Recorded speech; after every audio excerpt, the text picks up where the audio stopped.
আসসালামু আলাইকুম এভরিওয়ান। আজ আমি তৈরি করতে যাচ্ছি চাইনিজ চিকেন পকোড়া। এখানে আমি 3 পিস ব্রেড নিয়েছি, তাকে কুচি কুচি করে কেটে একটু অল্প জল থেকে ভিজিয়ে দিলাম।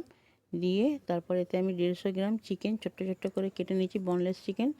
তারপরে এতে আমি একটা পেঁয়াজ কুচি, একটা গাজর কুচি, একটা ক্যাপসিকাম কুচি দিয়েছি, দিয়ে 2-4টে কাঁচা লঙ্কা কুচি দিয়েছি। তারপরে এতে আমি 2 চামচ বেসন দিলাম, 2 চামচ ময়দা দিলাম, 2 চামচ কর্নফ্লাওয়ার দিলাম, চিলি ফ্লেক্স অল্প দিলাম, একটু গোলমরিচের গুঁড়ো দিয়েছি, আর মিক্স হার্ব দিয়েছি। তারপরে আমি স্বাদ মতো লবণ, আর তাতে অল্প একটু বেকিং সোডা দিয়েছি। দিয়ে এটাকে ভালো করে মেখে মিনিট 10-এর জন্য রেস্টে রেখে দেবো। তারপরে আমি কড়াতে তেল চাপিয়েছি, তেল চাপিয়ে তেলটা গরম হলে পরে তারপরে এক একটা করে পকোড়াগুলো আমি এতে ছেড়ে দেবো।